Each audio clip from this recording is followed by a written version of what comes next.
Hi everyone and welcome to Jab and Move with your host Stephen, and let's dive right into it. We're going to be talking about the reaction to Taylor Serrano 3 and also Benn Eubank 2. What are our thoughts on that and what do we think is going to happen moving forward? So straight into it, what a fight it was on Saturday night.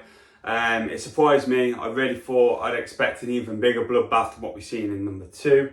And also I seen Serrano really putting it on Taylor and going for very similar tactics to number 2 and trying to put the pressure on, get that knockout and really push to get her out the ring.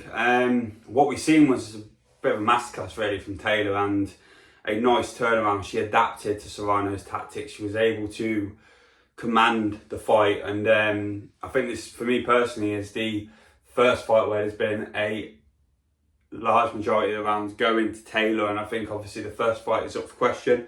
Second fight for me should have been a Serrano win, but this one no doubt was a Katie Taylor win, and it was a phenomenal fight.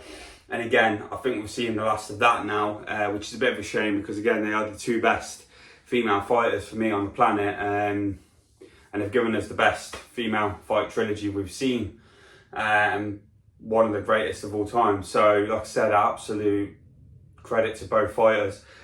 It'll be interesting to see where they go. I think Taylor now will retire, and I don't blame her at all. Like I said, I think they split a purse of 18 million for those two fights, so we're talking stupid money, and great money for them too, to obviously look at their futures. And I think Taylor now, after everything she's done, she avenged the loss, she's won the Olympic titles, she has now dominated on paper this trilogy of Serrano Taylor, and she's cemented herself as probably the greatest female boxer of all time. Obviously there'll be other ones to question that, but we would see. Again, I think there's nothing else she needs or really should be doing, so I can see her retiring. In terms of Serrano, I think she'll carry on. She's got a lot of big fights ahead of her still, and also what I like about her is that she can potentially continue to adapt and move up weights and stuff. So I think it's an interesting one for Serrano to see where her future lies. But for Taylor now, she's done everything she needed to. She's an absolute national hero and she's won everything there is to win in the sport. So I can't see anything other than her taking the next step into retirement and then potentially wherever life will take her from there.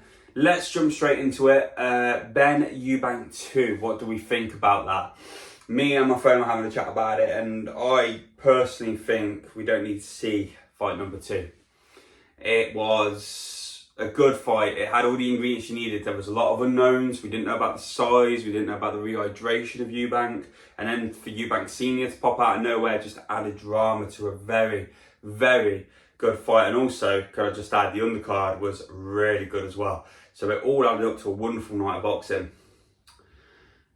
But they were all the surprises, and now we're finally getting to the point where we know things. We know what size potentially Benn's going to be coming in at. We know the differential between the two fighters in the ring. We know that, I think this time around, they're not going to piss about with the rehydration clause, which for me was the biggest factor of if Eubank would lose this. I never thought he'd lose it on either size alone or skill. But for me, the punch resistance was the big question. If he was going to be put on the back foot through a rehydration clause again, is that going to be the reason why he lost this fight, and especially for the first one? And that's what I said, and we've seen that actually that wasn't the case. Yes, he was a bit laggy in the first few rounds, but I think Benn came out like an absolute pit bull on that one, so I've got to give him credit there.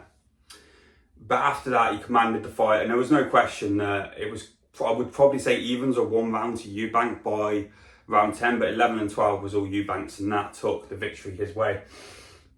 I just don't see it being a competition this time around. I see it being more of a dominating win by Eubank. I think we've seen everything we need to see with this, and if it was two fighters of the same weight and it was one of them fights that got away with them, like we've seen with Peterbiev Bivol, it's not even in the same wheelhouse as those two greats, but let's be honest, Peterbiev Bivol, Peterbiev won the first one, and we always had that question that Bivol could turn it around, and he did. Same weight class, same style, like same caliber of fighter. But these two are not the same weight class. They're not the same caliber of fighter with each other. And I just think without the rehydration clause being in there and leaving Eubank vulnerable, then there's no real way I could see Benn taking that victory. So let me know your thoughts, guys. Obviously, Taylor Serrano 3 was phenomenal. And I'm really happy for Katie Taylor to get the win. Again, that fight she absolutely deserved. and for the trilogy as well, for the female boxing scene. That trilogy will live long into the memories of many people. And Benn, Eubank 2, what do we think is going to happen there? Do you think it should happen? And do you think there's either going to be a different outcome, or are you even interested in a second fight? Do you think there's that many unknowns that we can count on that are going to create another big spectacle as what we've seen only a couple of months ago? But let me know your comments, guys. Don't forget to like, comment and subscribe, and I look forward to hearing from you. Take care. Bye.